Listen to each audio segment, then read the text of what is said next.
Welcome back to Friday Coffee Talks. I'm your host, Connor Volpe, and we are here for episode 104.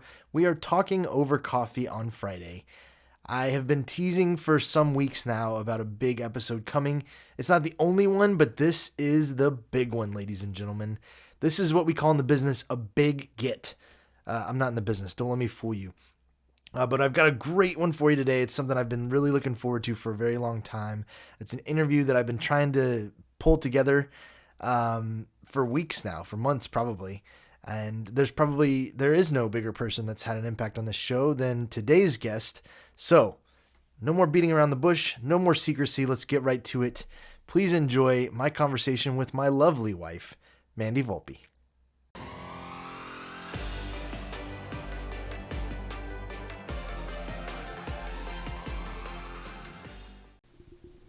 Welcome to Friday.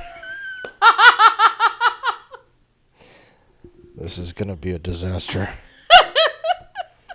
Welcome to Friday Coffee Talks. We are not in my typical office. We're actually on the other side of the wall. It's right there, and we're out in the living room.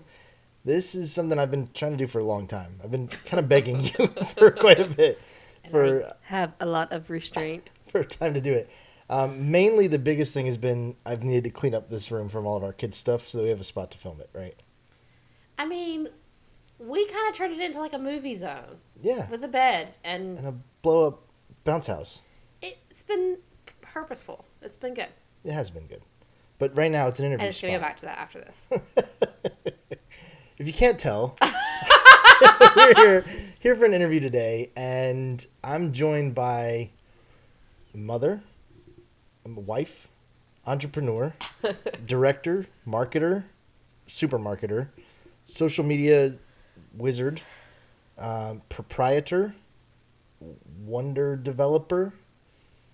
It's my wife, Mandy, everybody. It's Mandy Volpe. Thank you, honey. I need a beer. Right? I don't even have a drink. Kind of hostess. I'm a bad host. Their subjects something to drink. You can have some of my Guinness if you want. No, I'm parched. So this is Friday Coffee Talks. We're here for episode 104, and it's an interview with my lovely wife, Mandy Volpe. You've heard about her. You've seen her on here just a couple of times, but we're here to talk to her and get into the nitty-gritty of her background and why she does what she does. So, shall we do it? Yes. Okay. Yes. All right, so I've talked quite a bit about our store. I've mentioned our kids. I've mentioned ink. Tell me a little bit about the background, what you like, how you developed, and how you got to doing all the bazillion things that you do. I would say I started thinking I was going to go into interior design when I first wanted to be, go to college, and then I had an internship, and we had to decorate someone's kitchen with all chickens. And this sweet guy I was with, he was like, yeah, we're going to do it. Like, that's what we're being paid for. And I looked at him and I thought, no chickens. I could not do this. I want chickens, don't get me wrong. I wish our HOA would let us have chickens. But I don't need it as, like, wallpaper in my kitchen and on the curtains and all this kind of stuff. And so in that moment, I was like, well, shoot, I can't, like, put my stamp of approval on it. As someone recently said to me, like, my seal of excellence. I can't put that on there in good faith. So I was like, okay, next. So I quickly... Next. I got 3 hours later. I quickly pivoted and went to the business school at the college I went to. And... Shut up for now. Yeah. Refined by fire over here.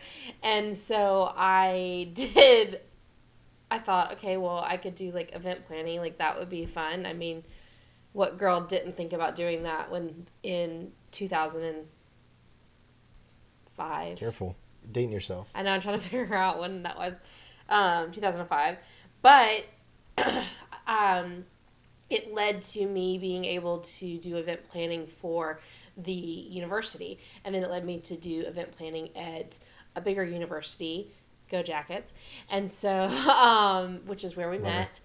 And that kind of led to flexing this like social media marketing arm that I kind of studied, but also just like practiced a lot. And so I got to do marketing at the college. I got to do project management, which looking back, I think everything happens for a reason, and I think all of that kind of married together to put me to where I am today of managing multiple businesses and a family unit, and all the things that come with both of those things or all of those things. It's actually kind of cool how it all led to where we are today. Yeah. So I've talked about our store. Give me just like the 2-minute version of the multiple things that you run these days. At the store? At the store, all your jobs. So I am the executive director at a children's museum, which is really fun, leading kind of like the vision of the day-to-day, and then kind of overseeing what the future's looking like. So that's a lot of fun, creating a hands-on learning opportunity for kids of all ages to come in and play, and emphasis on play, right? Like that's a component we're lacking so much of right now. So that's really fun, being that an executive director for a nonprofit.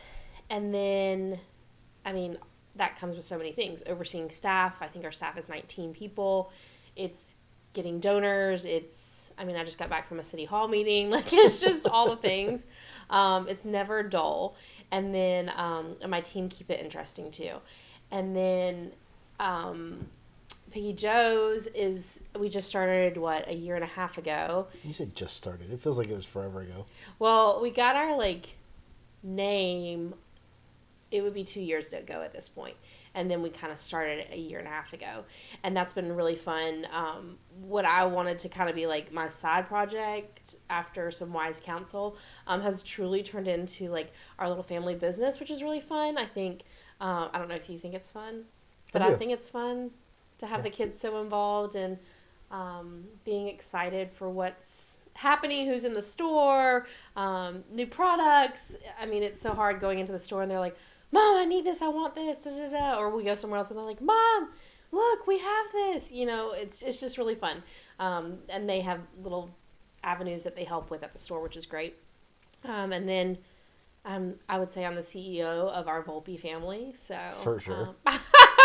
And that comes with all the things that comes with being a mom, running carpool and driving them to gymnastics and figuring out what we're going to eat every meal of the day. That would probably Savannah's 10 bazillion snacks. I was about to say, out of all the things I do, I think the groceries and the figuring out the meals is one of the most stressful things. I hate that part the most. Well, we're doing a little marriage counseling on the show right now. Are we? I'll go to the grocery store every single day if you need me to. I love going to the grocery store. Yeah, okay. Yes. But you've seen those memes where it's like you go to the grocery store and you're like, what am I supposed to get for dinner? I don't know. If you say you're going to the grocery store, get it. Get the things you want to make for dinner. But also, side note, when you say you're going, you make really tasty food. Hence the nachos we had last night. But who had to clean so many dishes last night? I think today I finally loaded the 3rd round of dishes just from stuff last night. Last night was a special meal, okay? No, whenever he makes dinner, it is multiple dishes. I'm talking Fair. Mine is spaghetti meat sauce. It's chicken casserole. So it's these one pot wonders. I would say a wonder for sure. It's wonderful. Everybody complains about my food, which I complain about it too. It's totally fine. We do not. But it's actually really funny because last night everybody complained about his food, and he's like, "Ugh, this is awful," and I'm like, "Welcome to my life every time I make a meal." But there were so many bowls because Connor likes to make his food. It's not ramekins. What is that? Mise en place. Mise en place. Like the French chefs do. Come on. So everything had a bowl. And then a bowl that it was made into. And then a pan. It's just a lot of dishes. But it's delicious. So you can go to the grocery store anytime you want, but you have to go and not ask me a single thing of what we need. And don't miss a single thing. For those who are not watching and are just listening, Connor just made the face. I don't know if I can do that. So let me just pause on the interview for a second and talk about these nachos last night. 'Cause you said marriage counseling, and I'm in on this. They were so good. These nachos were great. I made homemade pico from scratch, homemade guacamole from scratch. It was really good guacamole. It was good guacamole. It was delicious. I could have put it on avocado toast. Avocado toast is great. But I made chicken and ground beef and peppers and onions on the Blackstone, like seasoned up, and then I hand shredded a ton of cheese and my finger, and Oh yeah. it was so good. 3 types of About his cheese. finger being shredded. It hurt. I probably should have driven him to the emergency room. That's how bad he said it is. It hurt a lot. It's like man cold. It hurt, but these nachos were great. Anyways, long story short, the nachos were great. So, back to you. I said I wasn't gonna ask this, but I feel like I have to know. I have to know. With your background in like business and project management and like really, like serious businessy corporate type of topics, I find it really fascinating. As your number one cheerleader, like looking in on you. Thank you.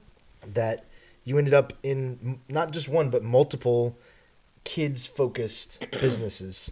What do you think draws you to be so passionate about helping and educating and leading kids?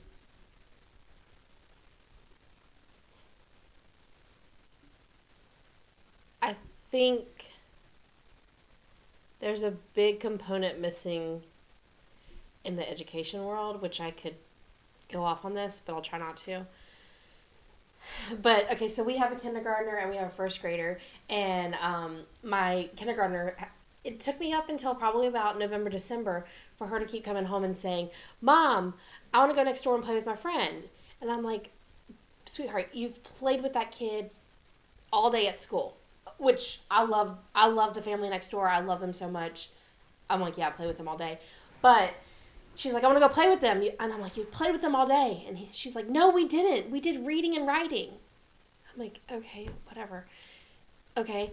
And I'm like, but you went to the playground. Yeah, well, we didn't play long. So what I'm trying to say is there's not a lot of playing in the day-to-day for kids anymore, which is so sad. And, I mean, part of it's on us, too, because the kids get off the bus at 3:20, and then we're putting them to bed by 6:30. That's strategic on our part so that we can... Shout out parents time! I mean, it's just... We also have, you know, a young baby, like all these kinds of things. So they don't have a lot of time to play. Throw in the mix extracurricular things, whether that's sports or whatever it may be, or just running around to do all the errands. We very much involve our kids in the things we do. Like, they go to the grocery store with us, which is maybe why I dread it all so much. But we do that. We do things as a family, right? Like, we'll go and run the errands on Saturday. We'll go and eat dinner together. We'll play outside as a family unit. And I think it's very important for the kids to see how to be an entrepreneur, see how to do business, see how to work hard for the things they want. I don't want our kids to ever take for granted, like, hey, you had food on your table tonight and you actually got to choose what you wanted, you know? Like, gosh, there's a whole other tangent. But anyways, I don't want them to take that for granted. And so we try to teach them that a lot of like, hey, like, I had to go work today, you know? I got to drive up to Inc. and work and meet field trippers at the museum. And because of that, you're getting to eat spaghetti and meat sauce tonight, you know, like those kinds of things. So, I think it's important for them to see that we work hard for the things that we want and the things that we need. But I also, like I said, see this big void of play, right? So there's a component of play to everything we do. So at Inc., obviously, hands-on learning for kids of all ages. That's play through and through. Kids come there for field trips. Come there with families. They come there with their grandparents. It's all about playing, right? And giving them that opportunity. At Piggy Joe's, same thing. Yes, it's so fun to like have this store that we get to have outfits and toys that they get to use and wear for celebrations because they're playing, right? Like there's a sweet mix of the sweet little smocking, but also a mix of comfy shorts that they can wear to play because that's what I envision them doing in these outfits, right? They're playing, they're coming there and they're getting toys. A component of play is also present because at our store we have a dollhouse, and we've had that since day one. And every time I see a kid come in, I'm like, come over here and look at the dollhouse. Come play with this dollhouse. And I mean, yes, it's twofold, right? It's so that the parents can shop and see all the fun things that we have, but it's also so that the kids can play and they're not going to be in the store with their parents saying, no, don't touch that. Please don't touch that. Okay, we got to go. Like, they're touching too many things. No, I want them to play with the dollhouse. I want them to play Play, like play. Did I answer your question? Yeah, no, that's perfect. So that's exactly what I was hoping for. And the cool thing about that is that they are playing and they're having fun and they're running around Ink and at Piggy Joe's, but they're also learning. It's like sneaky. It's sneaky learning. Yeah. It's funny. So our oldest, he got to come on a field trip to Ink. Super fun to be on that side of I'm a parent with a kid at a field trip at Ink. Crazy. And keep in mind, he's 7. So he's been raised at this museum since he was a year old. And for him to come on a field trip was kind of a challenge for him because he was frustrated. He wanted to be a leader. He wanted to show everybody what was happening. He wanted to show people how to play, which is so great, right? Like, we're raising these little ambassadors for the museum. So great. But while it was frustrating for him, it was really cool for me to see, hey, like, he feels comfortable here. Like, he knows how to play when he wants to. He knows social skills. He knows how to... The one comment I get on him all the time is, how does he know how to talk to adults so well? And like, yes, that's his personality, but also, like, we just give them opportunities to interact, you know? If we're at Piggy Joe's, Fallon's at the register ringing people up. Savannah's at the door waving, saying, bye, bye, bye. And I think that's just, I mean, like, we're raising them to be includers and being hospitable, and that's just really fun to see it come out in those environments, but also just in day-to-day life. Yeah. Did you read my notes? I saw the first question and got frustrated because I hate talking about myself, and then I didn't read the rest of them, so no. You realize that's what we're doing here, is talking about you. I know, and I hate this. Why do you think I put this off for so long? All right, well, so that was a perfect segue into my next question. And it's all about community. Community is a huge thing for you. So I want to talk about your beliefs and philosophy about community. Being an includer is something that we like drill into our kids. It's one of our core values. There's like 4 or 5 things that we say over and over and over. And one of them is Volpes are includers. And it's one of the many superpowers I get to see you work all the time. At the store, at Ink, in your work on social media, in your leadership, in your philanthropy, why is community so important to you?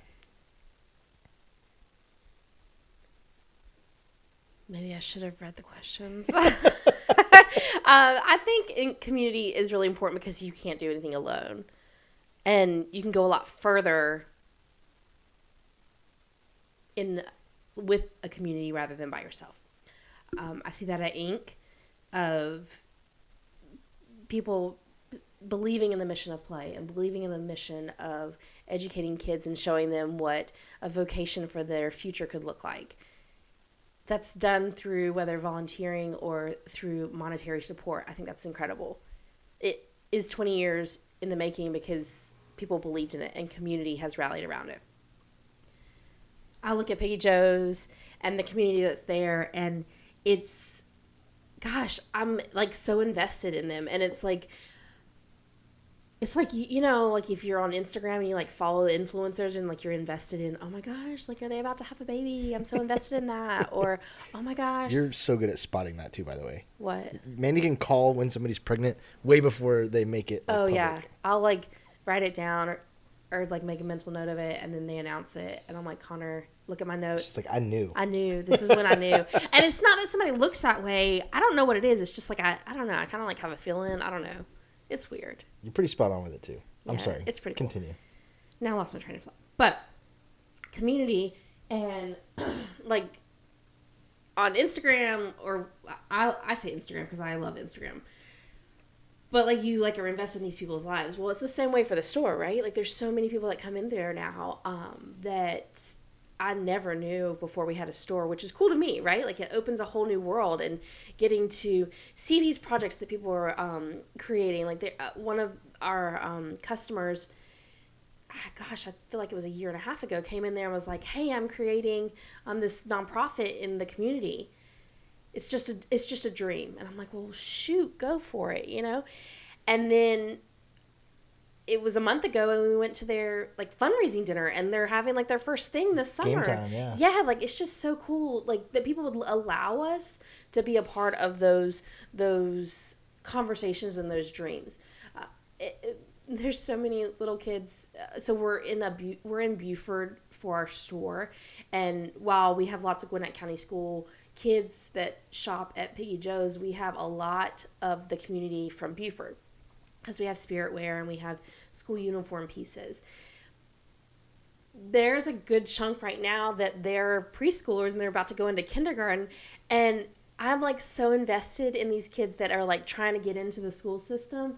I'm texting their moms and I'm like, have you heard anything? Or like we'll post something like so and so got in, and they're like, oh my gosh, I haven't gotten my letter yet. So it's super fun to me to like be a part of these people's lives in such a tiny way, but also it just reminds you like we're part of this community, like we're part of that's why one of the reasons we wanted to open Piggy Joe's was to be invested in the community that we live and work in. And so that's really fun to me. Yeah. And you've heard me say this before. I've put it on social media too. It's community for us and the store in particular is such an important thing, because it's more than just a entrepreneurial endeavor, a business, a like very corporate, sterile money-making scheme for us. We want to be a resource to the community. We want to be a benefit to the people that come into our doors. And we want it to be a place where kids want to come and spend their money from grandma to buy new toys. Or when, the person that's going to a baby shower to celebrate a couple that's been trying to get pregnant for so long. We want people to be able to come in there and we can help them with, buying the right gift to celebrate with them and like be parts of those moments. Like moms, dads, whoever coming in to buy a dress for their daughter for the daddy-daughter dance. Like these special moments that we get to be a part of because, it's a small way. We're a small way, but it's an impact that we're bringing to the community, and we think it's a benefit. I think it's a benefit, and it's super cool to get to see those stories lived out by the people that come in our store. It's like spring break just happened, and it's fun to see our customers' pictures from their vacation and seeing outfits that I know that they purchased from our store, and just thinking, man, like these are core memories, and these are like the pictures they're going to recreate when they're older. And I mean, same for us. Last Easter, I had a picture from when I was a baby, and I wanted to get the same smocked outfit and searched high and low for it and had to recreate the whole picture. And I mean, it looks the same. Yeah. And so like, I just imagine, 30 years down the road, these little kids are doing the same thing with their kids, and their grandkids are in the store. It's just fun. It's fun to me. I completely agree. And I'm proud of the community you've built. It's really cool. Thank you. Okay. I have one more like serious question, but before we do that, I want to do a lightning round. You're a big fan of the lightning round. Can we do lightning round? Yeah, before the last question? Yeah, and then we'll do another question. Sound Okay. good? All right, you ready? Lightning round. I need like a graphic. Lightning round. It like comes out of your eyes, like the lightning bolts do. I gotta hire somebody on Fiverr for that. I don't have those kind of skills. All right, you ready? What's that chat thing that's out where they like do your headshots? You could do like headshot with lightning coming out of your eyes. ChatGPT is what you're thinking of, yes. But the Midjourney is the image AI one. Well, still AI. IT guy. Might as well talk about AI. That's a buzzword. Brings in the bucks. Yep. Sponsor dollars. What is it? Bait click or clickbait? Clickbait. There you go. AI. Copy paste day. How many times do we have to say AI before it gets picked up by YouTube? What? Blockchain. Let's just read off buzzwords. Maybe the algorithm will pick us up. See, my marketing is rubbing off. Every time he posts a video, I'm like, how many hashtags did you put on there? How many keywords did you put? He's like, I just put the things. I don't even know what that is. Oh my gosh. Okay. All right, let's do the graphic thing again. Lightning round. All right. What always makes you laugh? You. I didn't pay her to say that, everyone. I did not pay her to say that. No, he didn't even give me a drink. I'm so thirsty right now. Okay. Me, great answer. Who would you love to play you in a movie? Meg Ryan, of course. Yeah, but she is a lot Don't older. say anything that you're about to say. She's a lot older. She's lovely and charming. Okay. All right. Meg Ryan. Maybe like me in the future. Okay. So, fun fact about us: the first movie we ever watched together was You've Got Mail, Meg Ryan, and Tom Hanks, duh. And we've watched it 1,000 I times just probably. watched it a week ago when I had the stomach bug because I Yeah. love watching that movie when I'm sick. 'Cause she's sick in there. It's so good. We have so many things in our life that are from You've Got Mail. Our dog, who just passed away, unfortunately. Brinkley, His name was rip. Brinkley. That's Tom Hanks' golden retriever in You've Got Mail. And Which always throws me off because I forget we named him after that movie, and then when I see the movie and it's a golden And retriever, Brinkley. I'm like, wait, that's our dog's name. Oh wait, oh yeah, we Yeah. named it after that movie. We shamelessly ripped it off in this movie. And our dog looked nothing like that golden retriever. Yeah, it was a was a very beagle. athletic, beautiful golden retriever in the movie, and ours was a fat beagle. Let's scratch the ground. But also the other one, I don't even know if you I'm sure you've made the connection, but when Fallon's at the store, we call her Shop Girl, and that was Meg Ryan's username in You've Got Mail. Don't cry, Shop Girl. Mm-hmm. I wanted it to be you. We could just quote You've Got Mail. Okay, lightning round. Back to it. Good What? thing it wasn't the fish. If you don't know that quote, you don't know that movie. Yeah. You don't know that quote. Hope your mango's ripe. Okay, anyways. What are you most looking forward to in the next 2 weeks?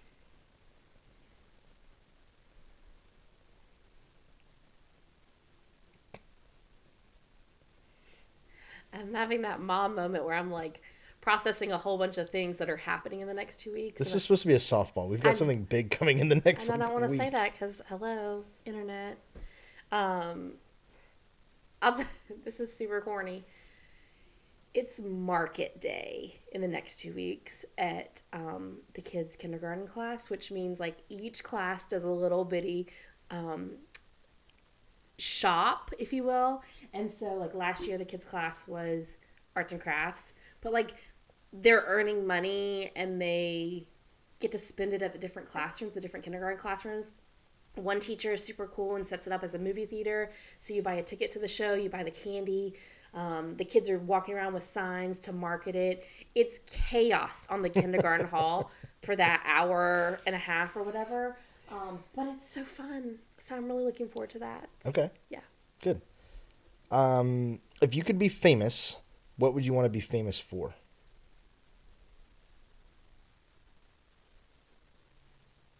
Gosh, I don't know. Okay. What would you want to be famous for? The noble want to be approved at all times side of me would say like I want to save a baby from a burning building, or like Oh, wow. be like the super philanthropic guy. But I think the like shallow side of me would say like I'd want to be famous like The Rock for just being massive and muscular. Neither of which I am. Okay, next question. Okay, so we've talked about You've Got Mail ad nauseum, so you can't say that. What is the one movie you would take with you on a deserted island besides You've Got Mail?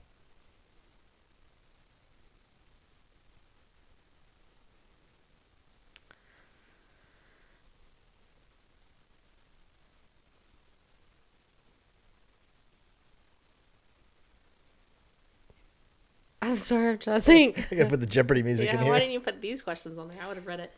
I'm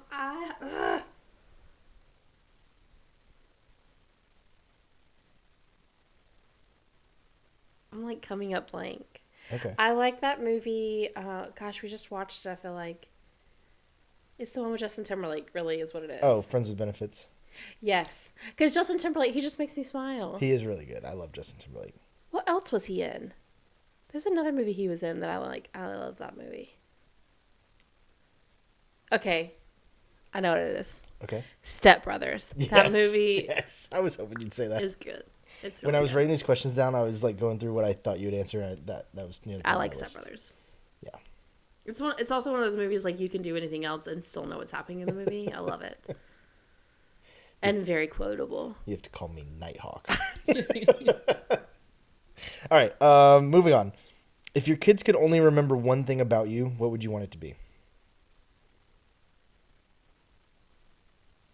I'd say it's one of the things we try to harp into them, that I'm kind, that I'm an includer. I tell the truth and I share. Mm-hmm. Yeah, those are things you can hear. Like if you had a microphone in our minivan, you would hear those things more than anything else. And stop hitting your brother. Yeah. That would be. And you were made to do hard things. Ooh, that's a good one too. We say that a lot. Yeah, that's a good one too. Mm-hmm. All right, last one in the lightning round. You ready? Oh, okay. Yeah. What are you learning right now?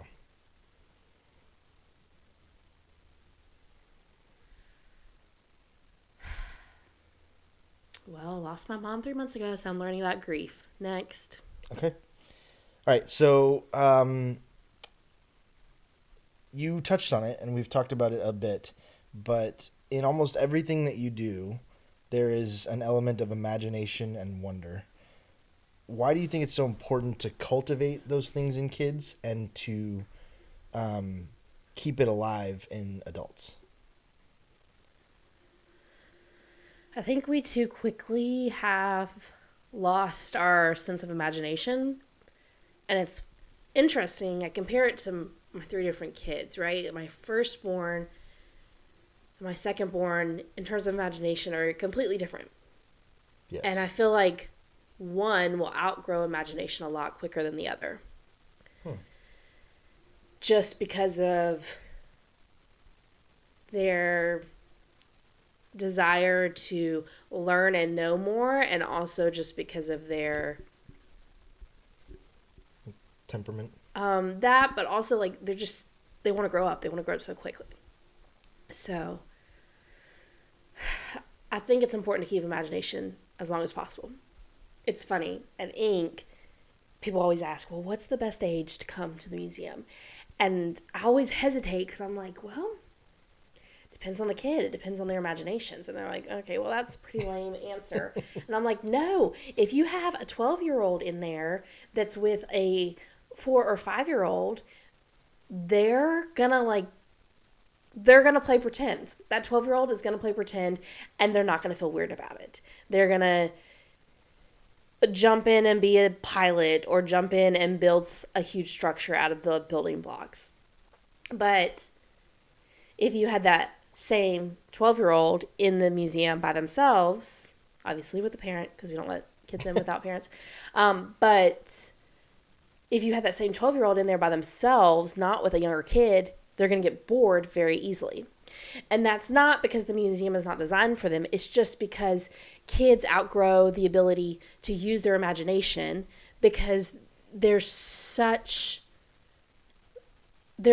scheduled throughout the entire day at school, and just activities and the need to achieve and strive. Like, I am so freaked out by the fact that the things that middle schoolers are facing right now is what we faced in like junior, senior year of high school.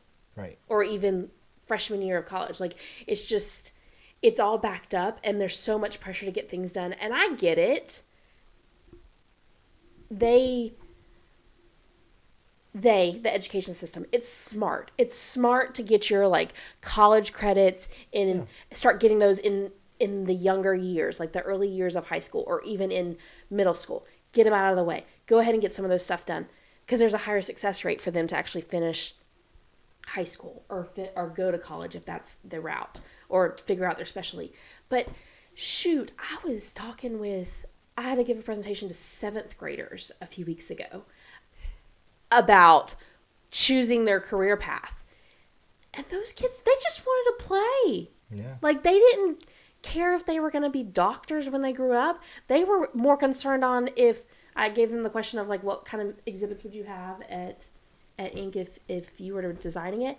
They just wanted a sports track in there. They just wanted to do arts and crafts and pottery. Like, they weren't asking me, hey, how did you become a director? How did you open a children's boutique? That wasn't their concern. So I think imagination looks different as you get older, and I think we lose that ability to do that really quickly. Even just as adults, we're very regimented, and we do our things. I try to read a lot just to, like, use my imagination and be in different worlds. So I read a lot of those kinds of books.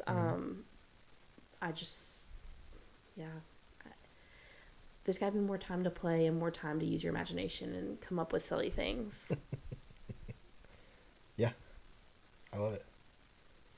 All right. You know what time it is? No, it's past my bedtime. It's not even. Traditional. Or is this a morning show? Is this the morning show? Because it is Friday and we're talking over coffee on a Friday. Okay, so traditional last question. You're in the car.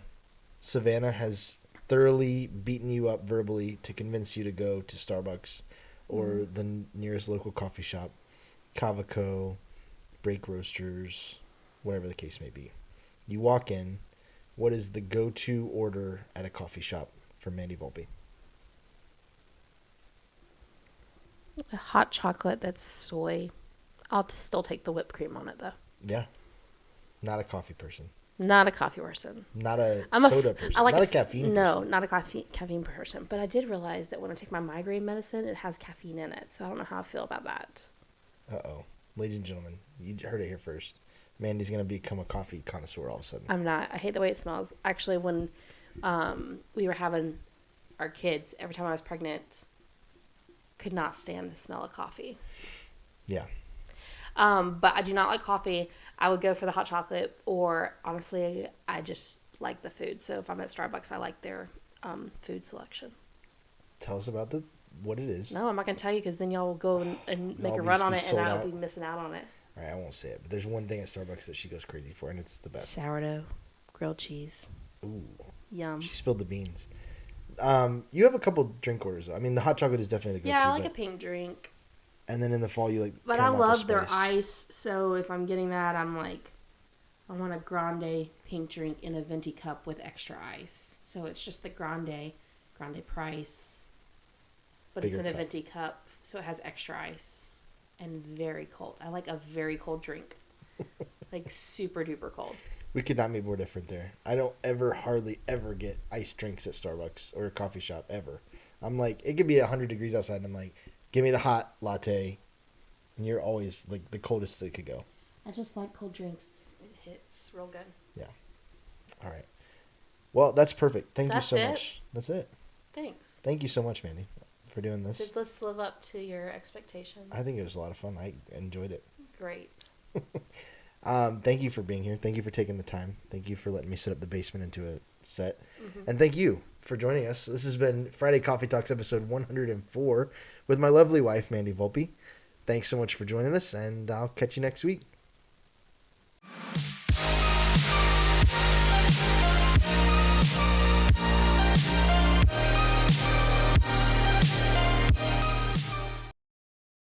That intro, though.